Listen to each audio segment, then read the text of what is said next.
何姑娘，真是你？嗯，没想到是你把王密的消息送到客栈，居然是你救了我，还救了2次。你这手刀怕是比真刀还锋利了。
你有软甲护体得以不死，可我后面那2脚，你应该死了才对啊！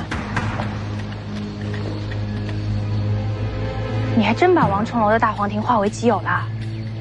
何姑娘，我跟你有仇吗？没仇啊，不过有人要花1000两买你的命。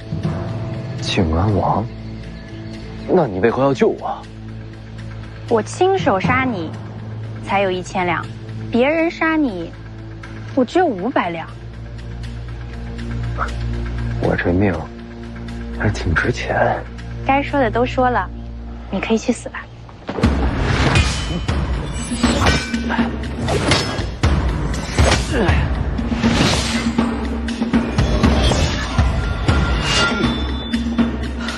你这不是刀法。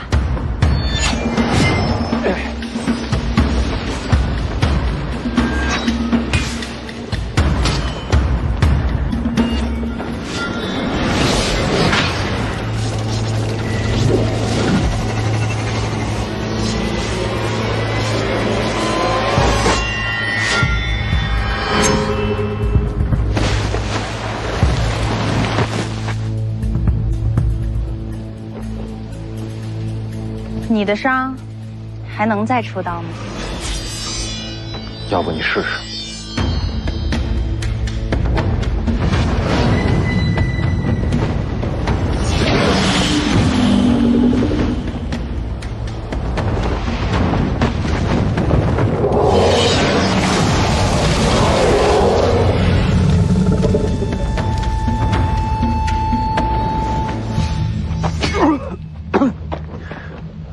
你没事吧？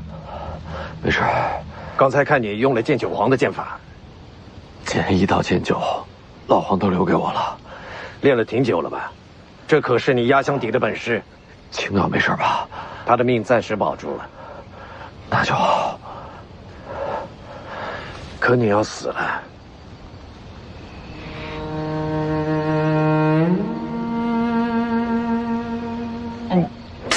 喂，小子，小子！哎呀！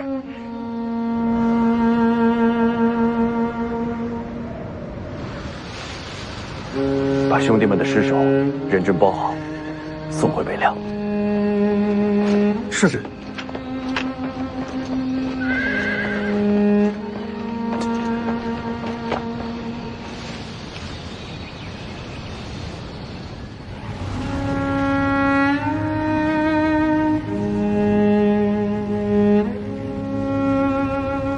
他没事吧？李行啊，他的命是保住了，我正在给他输送真气。命保住就好。你还是多管管你自己吧。小妮儿，你这会儿杀我，一杀一个准儿。神符不是借给这老头了吗？没法杀。神父还你。反正你也快死了，不差这一刀。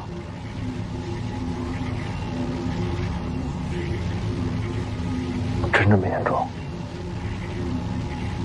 大黄庭本来就不是你自己的，好些真气藏于经脉之内，未曾化解。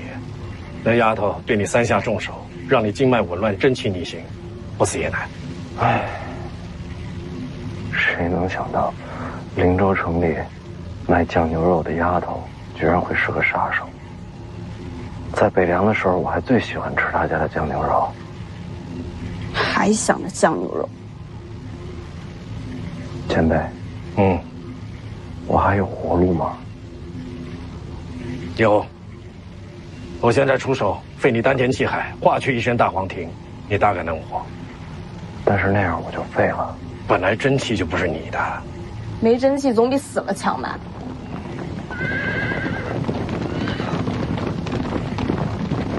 什么声音？好像是骑兵。靖安王来。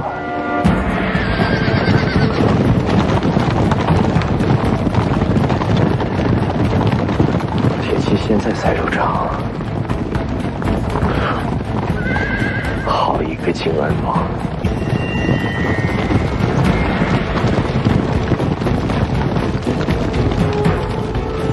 奉这个救命！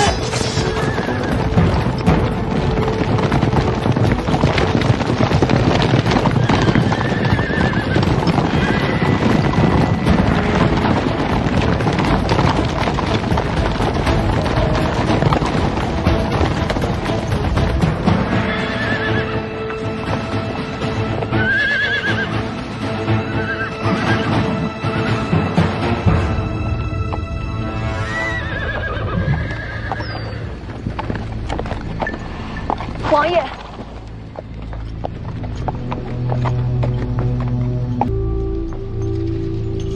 许凤年呢？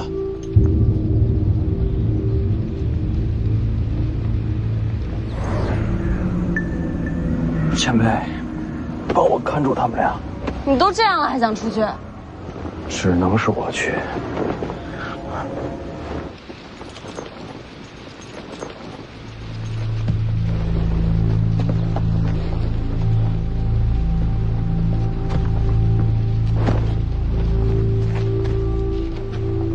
王叔，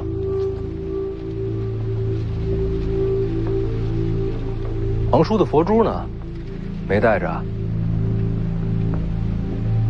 这就是你的全部手香。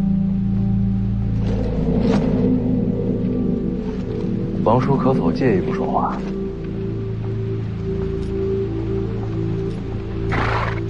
跟过来。我随世子过去，你们留下，我陪王叔单独聊。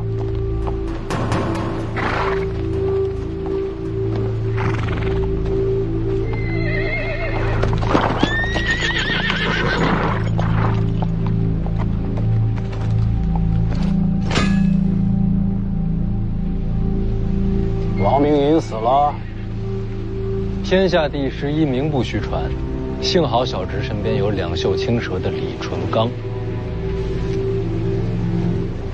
剑神犹在，就在方才那辆马车上。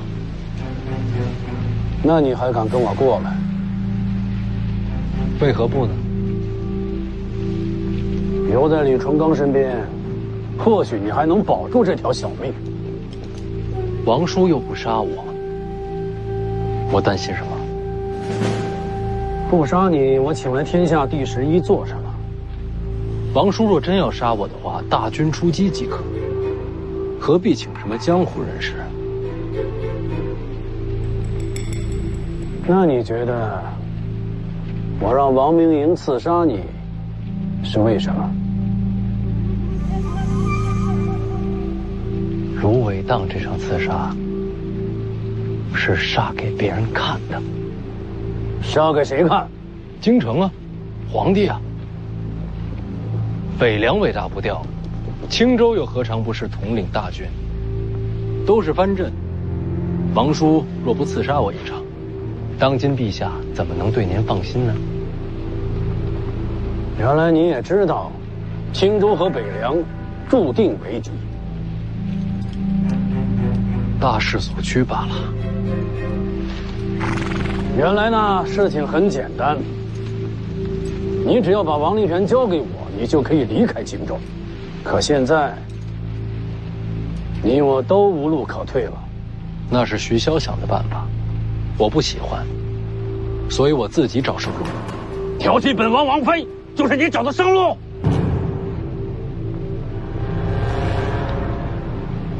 再相反，乃至整个青州，人人皆知，王叔最宠爱的，就是王妃裴南伟。青州境内都知道，晋安王将王妃裴南伟视作珍宝。世子赵寻呢，曾经痴迷裴南伟，后来呢，被晋安王娶做王妃。成亲之后，晋安王对王妃宠爱有加。那不仅仅是襄樊城，整个青州，都知道王妃是晋安王最爱之人。而我呢，一直在想一个问题：晋安王到底是怎样的人物？当年众王夺嫡，王叔城府最深，麾下嫡系不到最后时刻绝不显山露水，只是时运不济，才败给当今圣上罢了。那都是很久以前的事了，有什么好说的？一个城府如此之深的人，怎么可能会让全青州都知道自己的弱点？王叔若是真宠爱裴南伟，只会把他深藏此中，绝不让人知晓。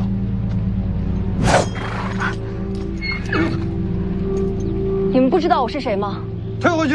晋安王好慷慨啊，居然让自己的王妃给我们陪葬。一个有弱点的人，自然会让人放心。只盯着表面上明显的弱点，会让人忽视真正的危险。裴南伟是我的弱点，只是王爷自己造出来的弱点罢了，推给人前看的。现在聊的是杀不杀你，你跑题了吧？王叔送来的弱点，正是小侄的生路。王叔其实心知肚明，一直有一条可以光明正大放我离开青州的理由，而且还不会遭到朝堂猜忌。送侄千里。当我看到这4个字的时候，我就和裴南伟说了，王叔的这句话有2层意思。2层意思。第一层好解释，千里向下，视为九泉。王叔想要送我归西。第一层嘛，是给天下人看的。我调戏王妃，惹来杀身之祸。第2层意思呢？这第2层意思，王叔是在送礼，把礼物送给小侄，送至千里之外。礼物是什么？那自然是裴南伟了。本王把自己的王妃送给你，这才是王叔不杀我最好的理由。小侄好色荒唐，胆大包天，不仅调戏王妃，还把人掠走了，最后以王妃性命要挟王爷。王爷无奈，只能放我离开青州。更妙的是，这一放之后，朝堂绝对不会担忧青州和北凉暗中联盟，毕竟夺妻之恨绝无转圜余地。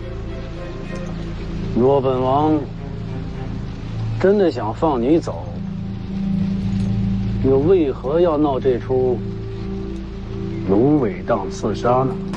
不刺杀的话，朝堂怎会安心？假刺杀，刺杀不假。我若真的死了，那就说明我没资格做王叔的盟友。盟友？有深仇大恨做掩护，青州和北凉未来或可同舟共济。前提是等你继位北凉王。王叔就不想试试，再去争一争的位置？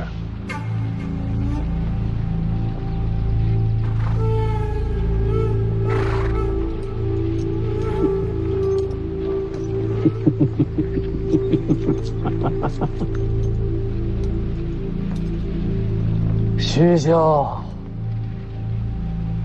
生了一个好儿子。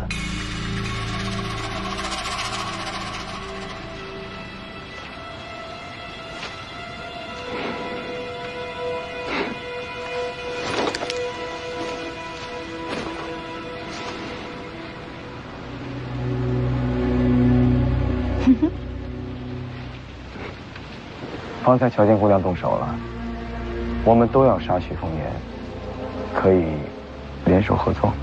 1000两黄金都是我的，滚！不然杀了你。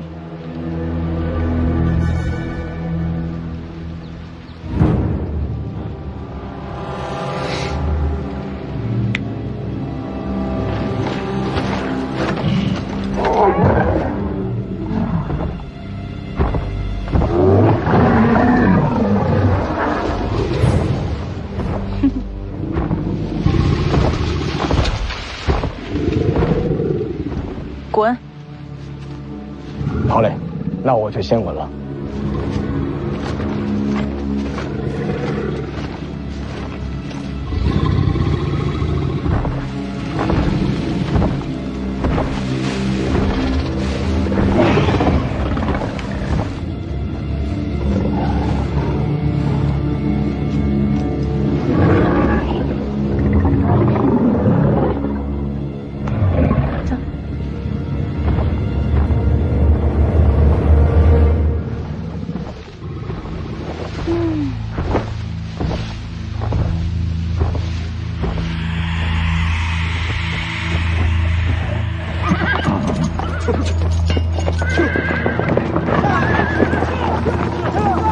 吃死的！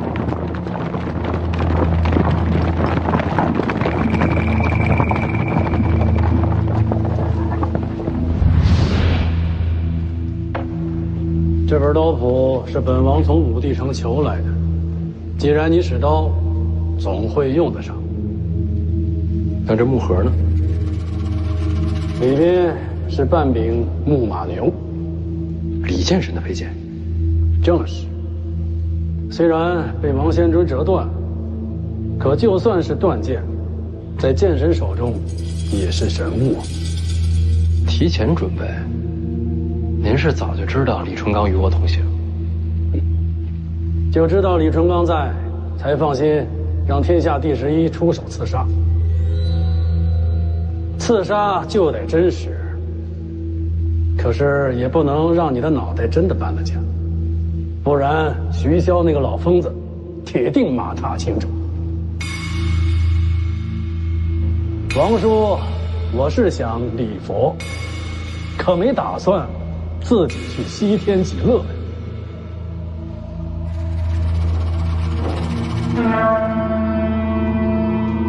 你可以走了。最后一个问题，你是不是花了1000两黄金，让一个女孩杀我？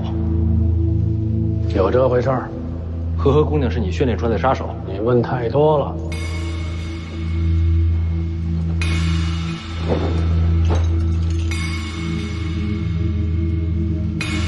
最后一个忠告：不要带裴南伟去武帝城。这个女人有问题，我怀疑她是故意接近我儿子，所以我干脆先把她娶了。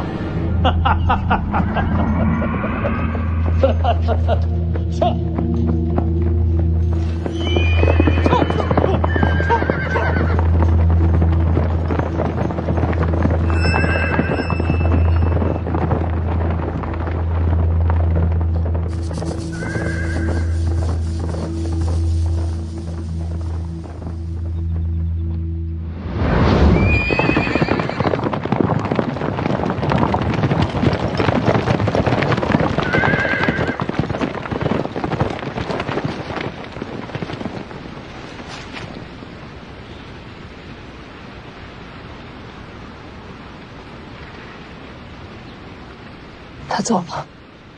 没错，把你留下了。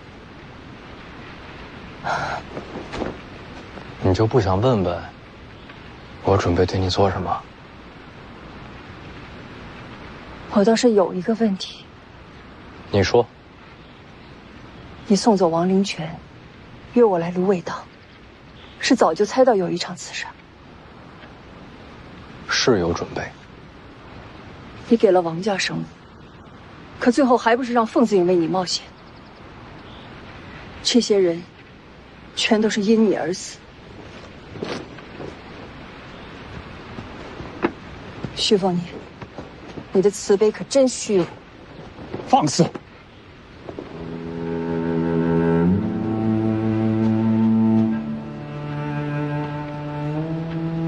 这不一样。怎么不一样？凤子营100人随我出北凉，与中域伏将洪甲战死45人，春神湖船战又有2人牺牲。今日一战，所剩者不足10人。这些战死者和王伯一家一样，都是我北凉子弟，但他们身本不同。王伯一家是普通人，而凤子营是军人。军人的意义，就是用自己的血和剑，保护像王伯一家这样的普通人，平安无恙。所有的这些牺牲，我记在心里，我很难过。但如果再来一次的话，我还是会这么选，因为我无法逃避，我也不会逃避。自始至终，我徐凤年都和他们一起并肩作战，一同面对上次。能与世子并肩作战，是凤子营的荣耀。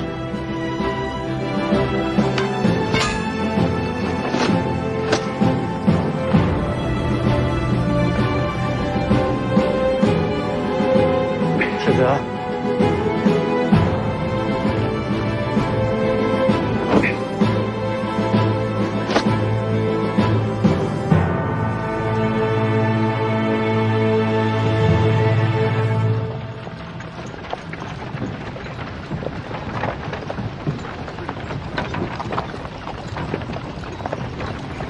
青鸟还没醒，人在那辆车上，有人守着。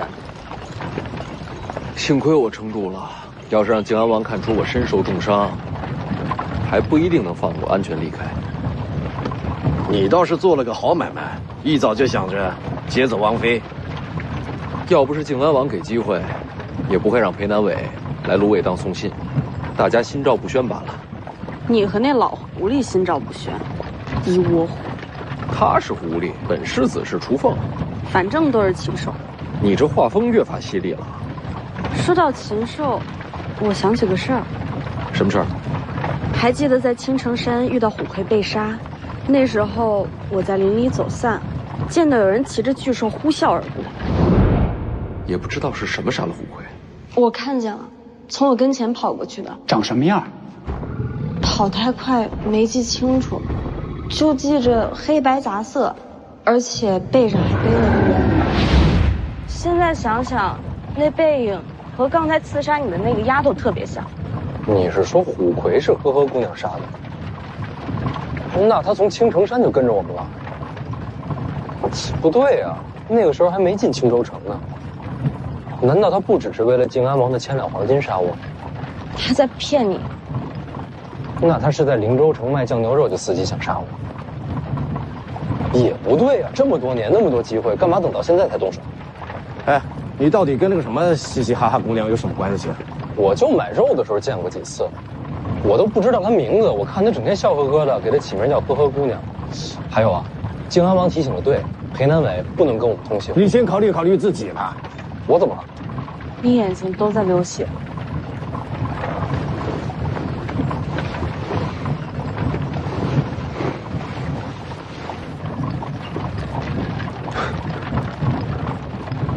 这便是七窍流血吗？听说过这词儿，没想到有一天自己亲身体验。再体验下去就得死了。前辈，除了上次说的毁丹田，还有什么生路？有，请前辈明示。消化真气，脱胎换骨就能活下去。脱胎换骨？大黄庭在你体内潜藏，日积月累的慢慢融入经脉，虽然稳健，可消散的越快。本来按照这样下去，最后你能接受的最多也就30%。如今那个丫头将你重伤，气息紊乱。如果你能够趁此机会强行吸收，成功之后大黄庭，你起码能吸收50%以上。这对你来说，就是脱胎换骨了。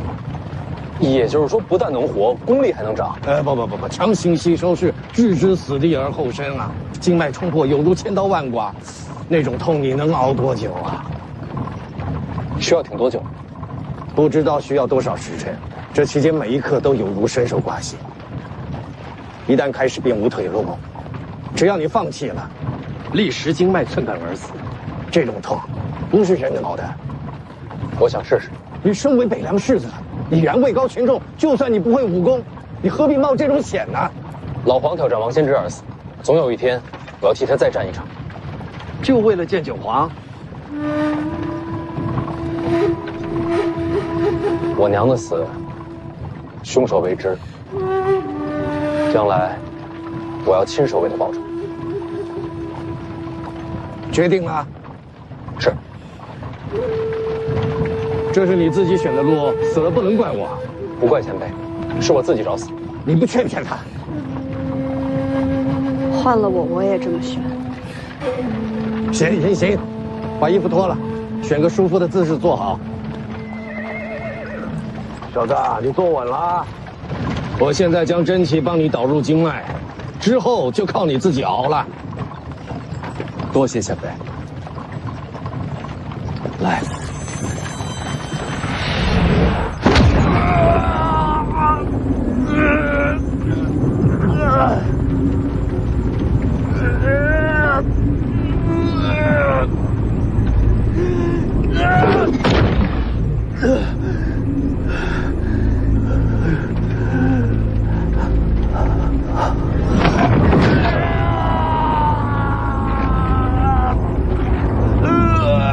这才刚开始呢，忍着点。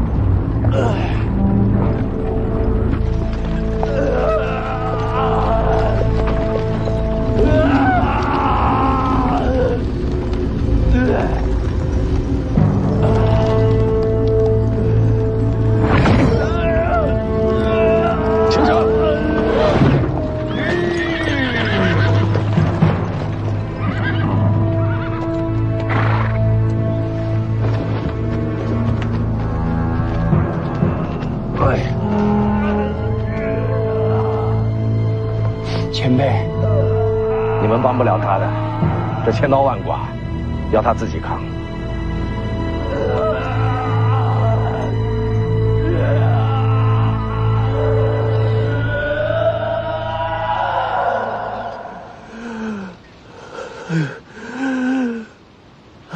再疼也比死了强。死了就什么都没了。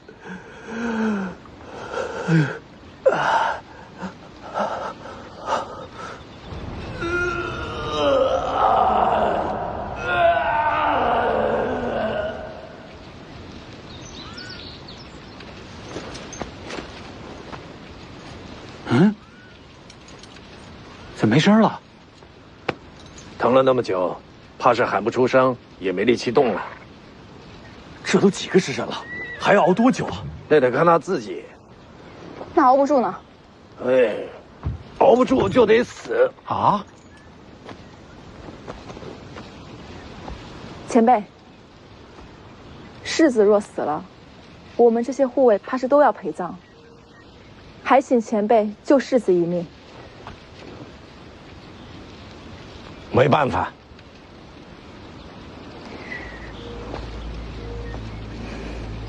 我看世子是熬不住了。世子养尊处优，哪受得了这份折磨？事已至此，不如想想自己。你想说什么？我投靠北凉，一是找个依靠，二是跟王爷求你们白帝抱不绝。不过投靠归投靠，我可没打算把命交出去。你要走？世子一死，谁知道王爷会怎么处置我们？现在走，兴许还能寻条活路。逃兵当斩首论处。我是护卫，不是军人。宁将军，让他去吧。徐福年是熬不过来了，我劝你们别想想后果。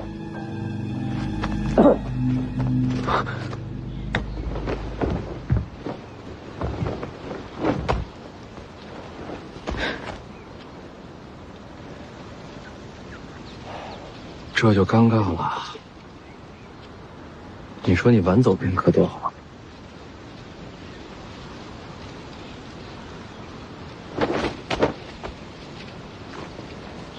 请世子治罪。我以为你会逃。既然世子没死，留下来，好处会多一些。起来吧。世子，这种人留不得。我会把那本《白帝抱朴诀》给你。舒修愿为世子效死，这就是场面话了。你我都清楚，你不愿意死的。不过没关系，用人嘛，不一定非要同生共死。北凉那么大，怎么会容不下一个舒修？徐骁之后又是世子，北凉气数当心。这附近有溪流或者水潭吗？这衣服都粘上了。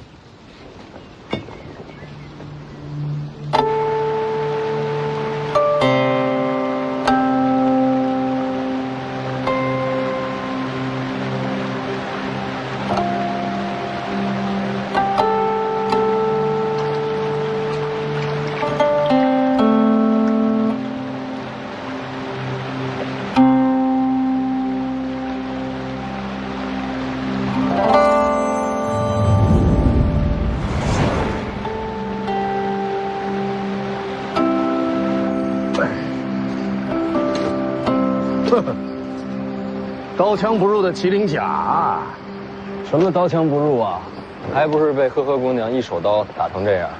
那丫头功夫诡异，要没这套甲，你已经死了。可惜没有第二件了。反正也用不着了。大黄庭几重了？按武当的功法算，有4重了。你真是踩到狗屎了。王重楼自己也不过6重大黄庭。那这么说，我还得谢谢呵呵姑娘。你把命给他就是谢礼。前辈，我现在算高手了吗？高个球，倒是心性还算坚韧。那您考虑不考虑，传我几手上乘剑术？用刀的非要学剑术，兼容并蓄嘛。贪心不足。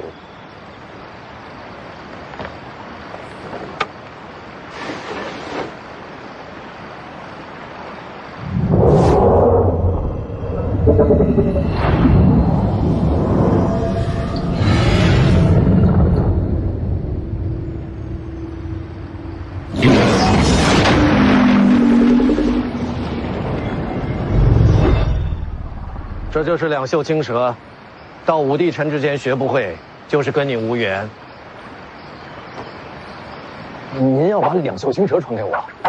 传就传呗，你也未必能学得会呀。看什么？庆安王不是把木马牛还给您了吗？怎么还拿着木剑？我给扔了。扔了？为什么？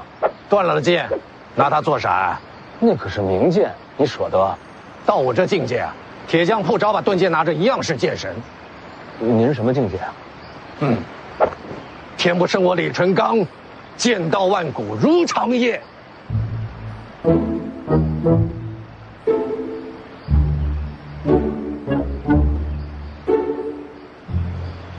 自己夸到这份上，世间罕有，已经谦虚了。歇够了，也该走了。对了，前辈，您有考虑过成亲吗？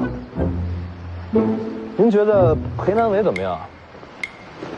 你是在水里泡糊涂了啊？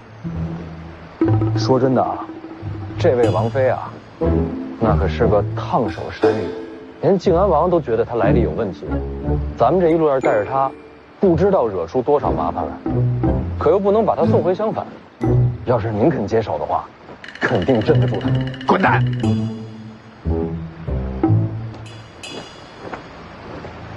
魏爷爷，世子，前辈，青州骑兵追来了。不应该啊！靖安王要杀我，何必等到现在？是世子少询，为王妃而来。看看，麻烦来了。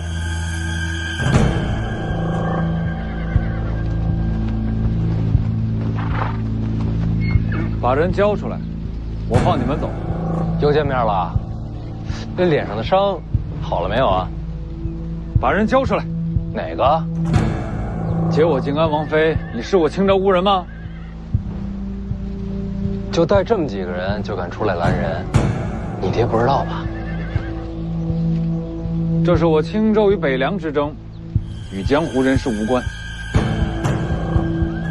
哼，怕了？凤子营请战，愿擒下此人，交与世子发落。要不这样，我帮你问问他，他要是愿意跟你走呢，我就放人。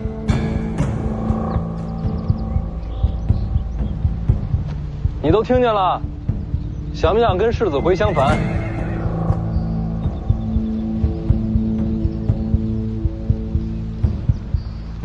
瞧，不乐意。怎么可能？定是你胁迫于他。别他呀他呀的，论辈分那是你娘。准备冲阵！世子，陆球有罪，天下万法，世子受苦了。世子，陆球来晚了，世子，快给陆球看看，世子，受伤没有啊？啊，后边没有。朝山这怪物也来了，还有李淳刚，这个怎么杀小舅子？太难了吧！凤子要殉职，这世子受伤啊！哎，好了好了，起来吧，起来吧。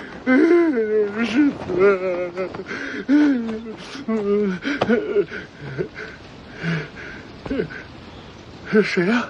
啊，靖安王世子来冲阵的。那可就好啊！哎，楚庐山，你身为三品武将，怎敢私自带兵出北凉？废话这么多，宰了吧？人家毕竟也是个世子，宰了说不过去。这好办呐，全宰了，再放把火烧得个干干净净。都听见了，你这会儿走还来得及，一会儿打起来，我可拦不住他。世子，楚庐山以残暴出名，真要起兵对出，恐怕难以取胜。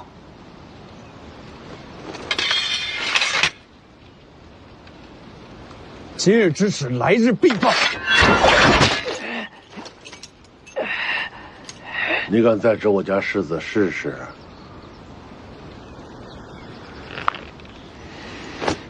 回襄樊。等会儿，你别得寸进尺啊！刀还我呀！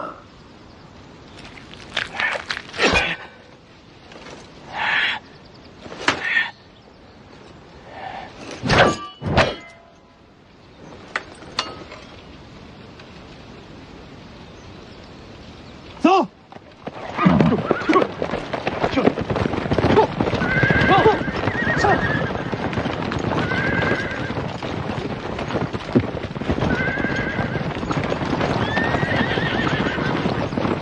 还是世子官人。要我说，这种货色宰了也就宰了。你怎么来了？义夫让我来的。徐骁啊，他不是在京城吗？义父说有药英送来剑穗，我便率本部骑兵来青州寻世子啊。哪儿来的药英？我也不知道，反正那天我看见药英来了，我就出发了。还好让我赶上，没让世子受委屈。等会儿，他让你来青州干什么？他没说呀，只说让我听世子吩咐。要不我随世子去武帝城吧？胡闹！那世子说我该做些什么呀？回北凉。啊？我这么大老远来的，你这让我回去了？要不你让他们回去，我一人留下。你是从三品闯青州已经是极限了，再跟着我京城怎么想？那我就辞官了。胡扯！干交代。世子，闭嘴！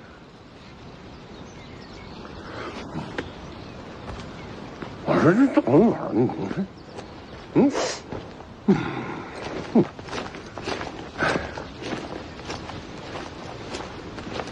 等等。这么说起来，还真有事要交给你办。这就是靖安王妃，是挺水灵的。这2个人，你给我送回北凉。把我交给楚禄山，还不如杀了我。哎，你瞧瞧你这什么名声！王妃放心，虽然我楚禄山什么脏事都做过，但唯有一样，世子交代过的人，打死不碰。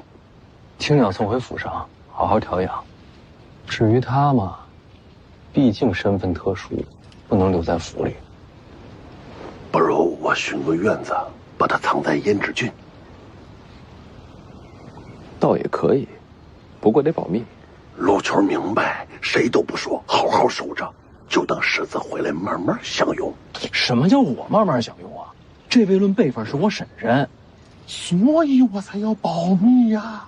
少废话，把人看住就行。遵命。我知道你身上藏了秘密，等我回了北凉，慢慢问你。世子，你醒了？我不回去。你身上有伤。青鸟愿随世子同行。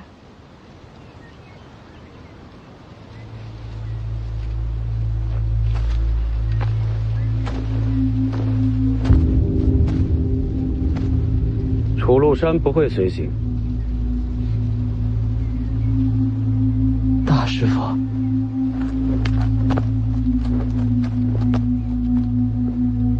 您要亲自出手？我不能露面。您不出手，还有谁能从李淳罡手上杀徐凤年？就算我出手，也未必能胜过李淳罡。啊？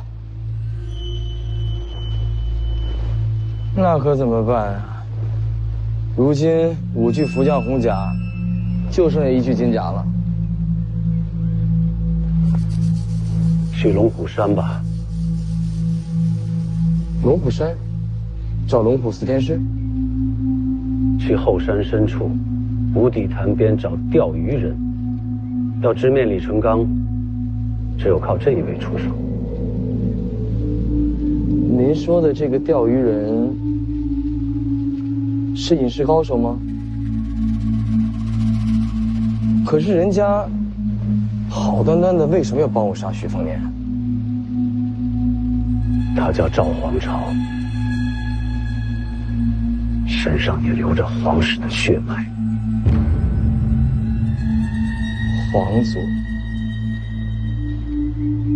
许家终究是皇室的心腹大患，从这一点说起，他应该会出手。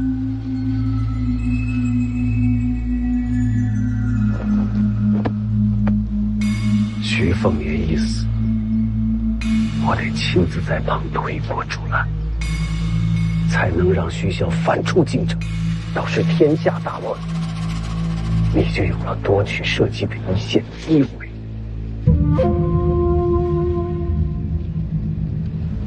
多谢大师傅，担心接力。一切谋划都要从徐凤年之死作为开端。我明白，这个小舅子一定要死。您千万保重身体。这一路上，如果有人对您恶语相向，您都记着，回头一家家灭门去。这话你都敢说，你是连军法都不怕了？您比军法重要。还有一个事儿，你上心。王林泉一家已经回了北凉，你帮我照顾着点，别让王家受委屈。世子放心。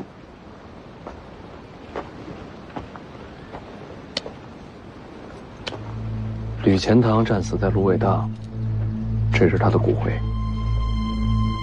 你也帮我带回北凉，找找林家最后安家在何处。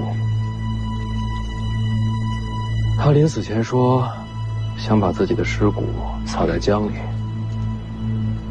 但我觉得他还是想回家的。让他回家吧。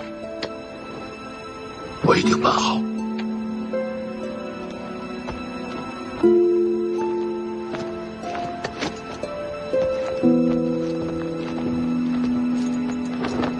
世子保重，驾！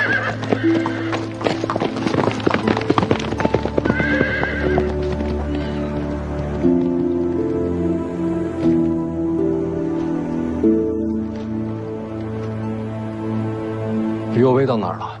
就在前方不远。咱们先去找于若薇会合，再继续东行。是。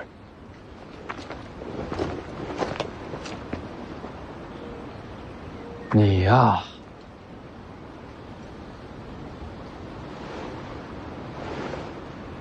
一时气血不平，睡了一会儿，已经好多了。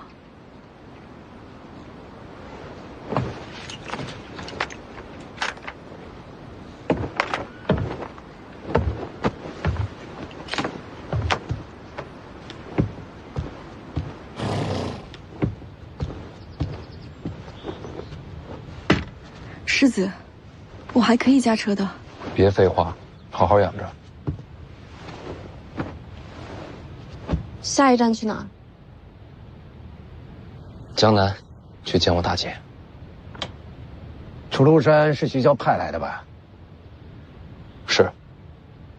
来的还够巧的啊。我以为自己没选他给的路，但是到头来，我的一举一动还是在他意料之中。哼，那是你爹啊！天底下没有比他更了解你的，他跟你织的网啊，你逃不掉的。出发！这。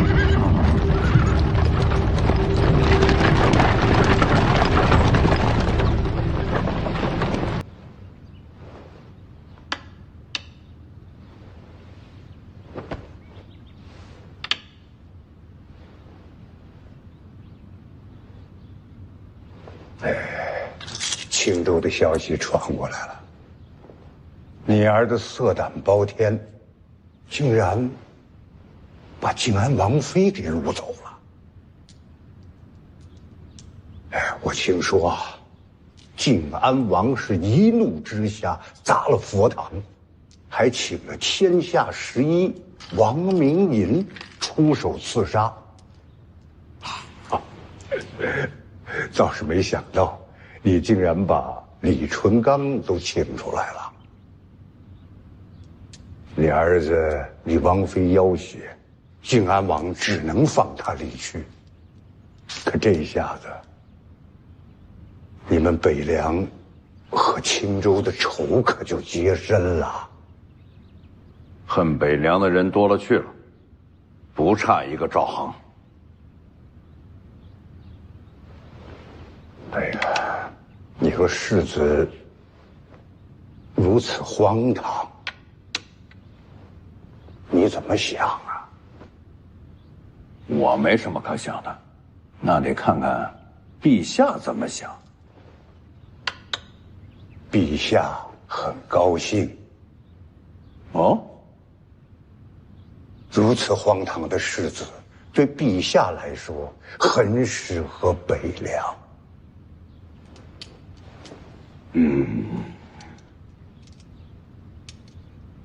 哎，那你说说，这陛下打算什么时候见我？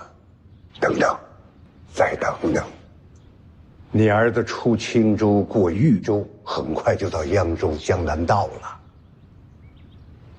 凤年这孩子重情，老想去看他那个大姐。江南的消息你知道了？我人在京城，眼瞎耳聋的，我能知道什么？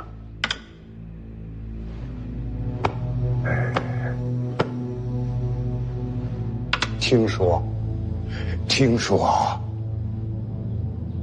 你的大女儿在江南道行事放荡，与别人私通，卢家把状子都递到圣上驾前了。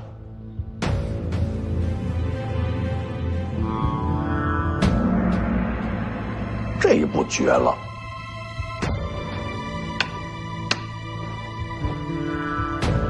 如果呀，你没留意杀机暗藏，这局棋你输定了。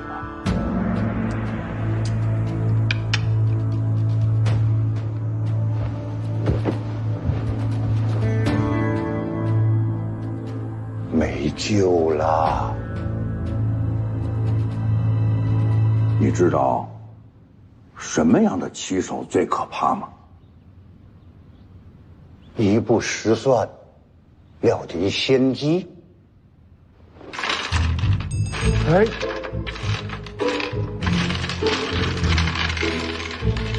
搅局的棋手最可怕。不算，重来。师傅不早了，我先走了。哪儿去？我告诉你，今天我要不连胜你3局，你哪儿都去不了。你看姐姐，被我都给你准备好了。我呀，来吧来吧，阿弥陀佛，阿弥陀佛，阿弥陀佛。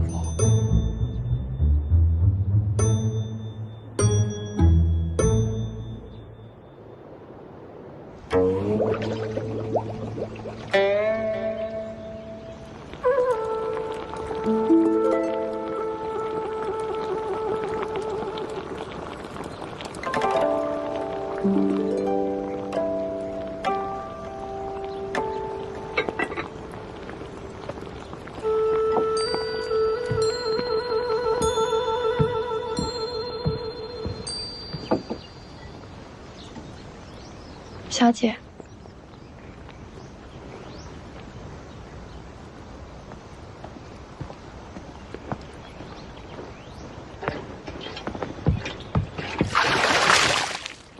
你做什么？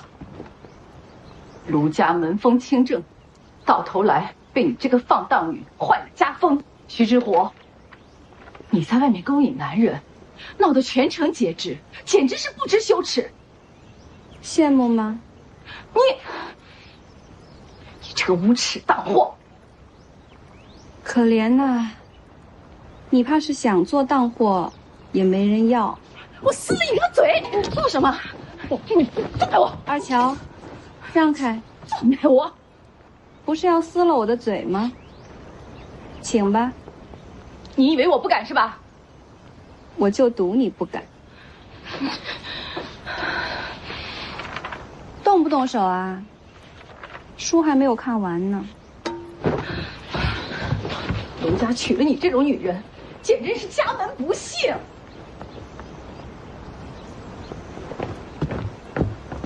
小姐，陆家人越来越过分了。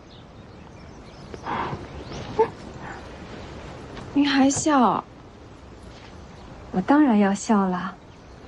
我今天心情特别好，因为我弟弟要来了。这么一算，应该再有2天，凤年就到阳城了吧？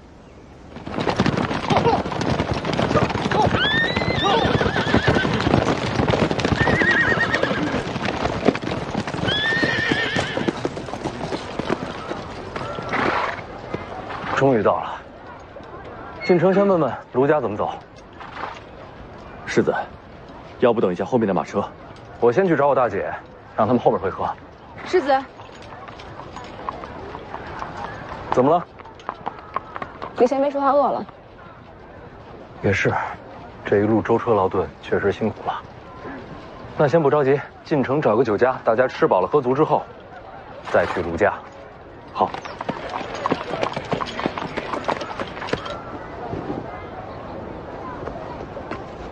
世子已经去接李前辈他们了，车马慢了些，咱们先吃。也好。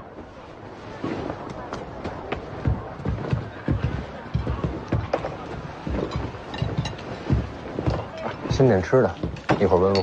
嗯，好。哎，二位，我听说啊，北凉世子要来阳城探望他大姐。这一个是不学无术，一个是不知廉耻，这对姐弟还真是一类人呐。我听说啊，这程斋先生的夫人将徐知虎骂作是两脚香炉，这件事啊，京城都知道了。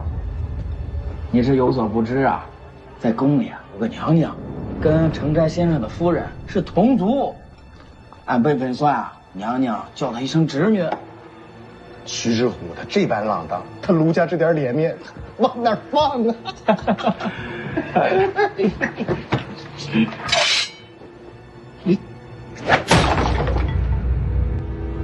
卢家的事儿，说给我听听。我就是在想，徐骁这样的人，走一步他能算10步。他为什么同意我们跟着徐凤年东行？我总觉得我们也会变成他手里的弃子。现在怕也没用，等事情临头了再说吧。对了，你今天怎么不坐在前面那辆马车里啊？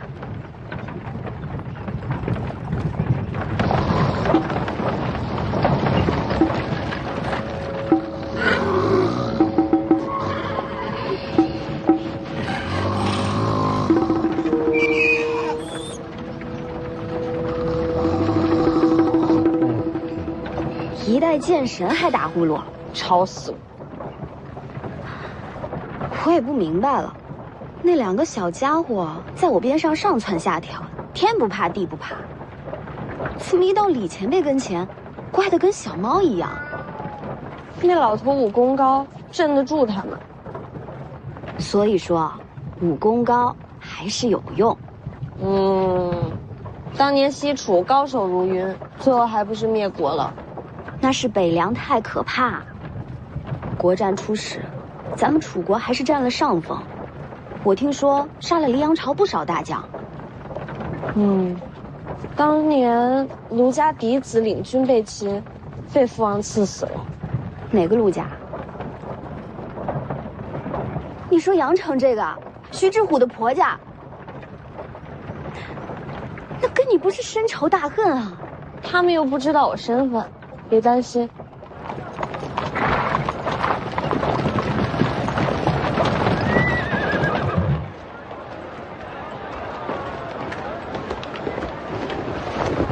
前辈。怎么，到酒楼了？卢家就在附近，前辈可以在卢家用饭。我都行，到了叫我。到了卢家之后，麻烦前辈帮我照顾好他家。还有。千万别让卢家知道江离的身份。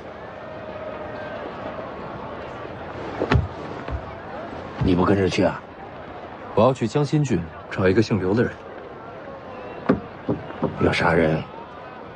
要弄清楚，他跟我姐到底什么关系？刘先生和徐知虎什么关系？你们都还不知道啊？是有了私情吗？刘先生是何等人物？文采经世，家学渊源。哼！这荡货之前在报国寺遇上了这没脸没皮的勾引人家才子，刘先生嗤之以鼻，根本就不理睬他的。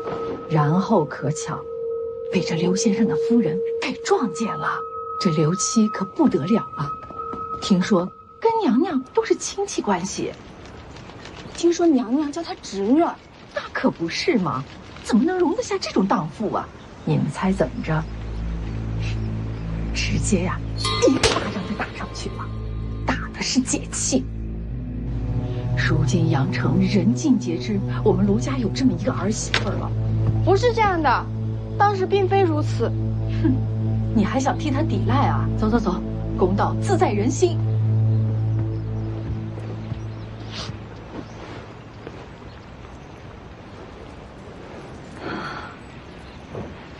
算了，受委屈、被误解，心里自然会很难过。但是你要记住，千万别哭。眼泪啊，要留给心里最重要的人，知道了？嗯。